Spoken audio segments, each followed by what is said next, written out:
Boa noite, galera! Então, estamos aqui novamente para mais um capítulo da minha novela. Me chamo Veridiana de Fátima de Castro e hoje vou falar algo. Na minha vida, não, como eu disse, não vai ser tudo só alegria. Teve fases tristes também. Bom, eu comentei, né, que quando a minha avó faleceu no Rio, a filha dela, mais nova, ela ficou com 1 ano de idade. E então, depois que a avó faleceu, ela convivia com nós. E nós tínhamos um cachorro, e esse cachorro era chamado Urso. Eu tinha lá, ela tinha 2 anos, devia ter uns 4 anos, eu acho, e eu 3, porque a gente tinha 1 ano de diferença. E nós fomos, eu e ela, fomos na Patente. Uns falam Patente, outros falam Capunga, outros falam Solitária, outros falam Casinha, enfim. Cada canto do país, né, tem. Mas era como se fosse um banheiro de tábua retirado longe da casa. E nós, para nós, era sempre conhecida como a Capunga. Aí, eu e a Marisa tava indo pro lado dessa Capunga. E passamos pelo urso.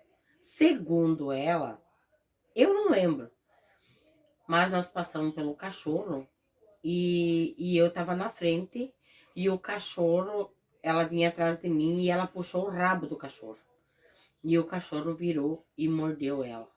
E mordeu muito o rosto dela. Hoje, com o passar dos anos, não ficou muitas cicatrizes, não deu para ver. Hoje você tem que saber, tem que olhar bem para você perceber que ela foi mordida pelo cachorro. Mas ele mordeu ela aqui assim, ó. Aqui assim.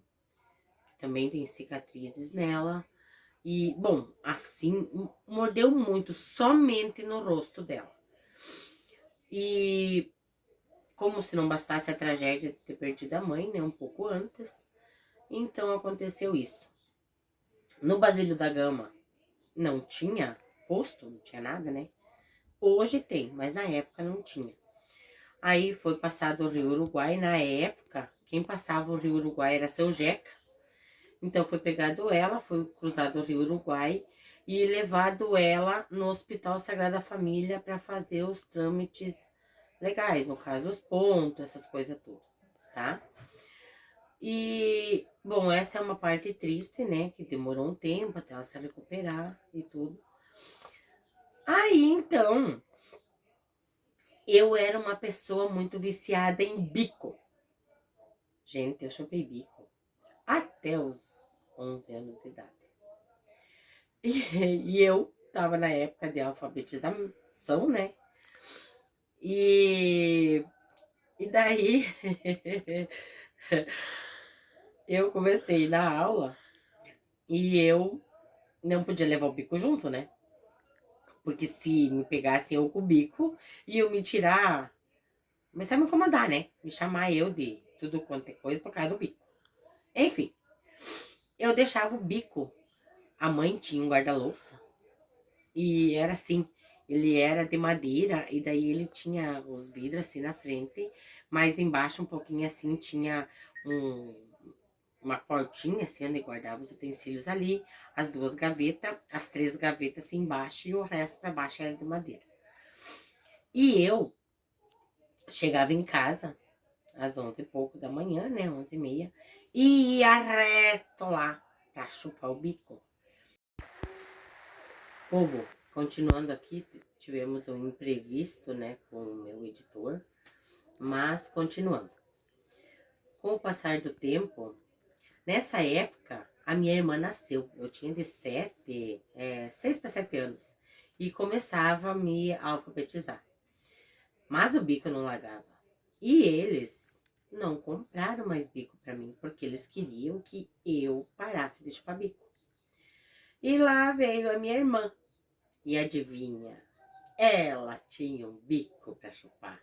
E o meu tava tão velho, que se você apertasse assim, a borrachinha fazia assim, ó, de tão velho que era que a borrachinha tava se rachando ao meio.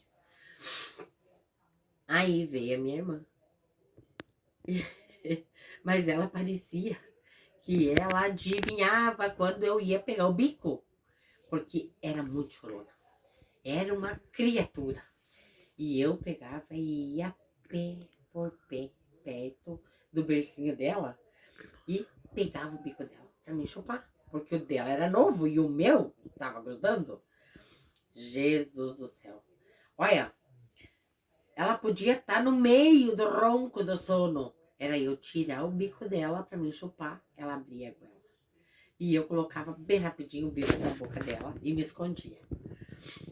Quando passava os minutos que ela pegava no sono de novo, eu ia lá e roubava o bico de novo. E ela botava a boca no mundo outra vez. Aí a mãe veio uma hora e disse assim, mas o que que tem essa menina? Que não para de chorar. E eu escondida. Aí, de repente, a mãe passou assim, né? E eu tava atrás da parede. A mãe, mas o que tu tá fazendo aí? Eu, nada. Ela, o que que tu tá fazendo aí? Eu disse, não tô fazendo nada, só tô aqui.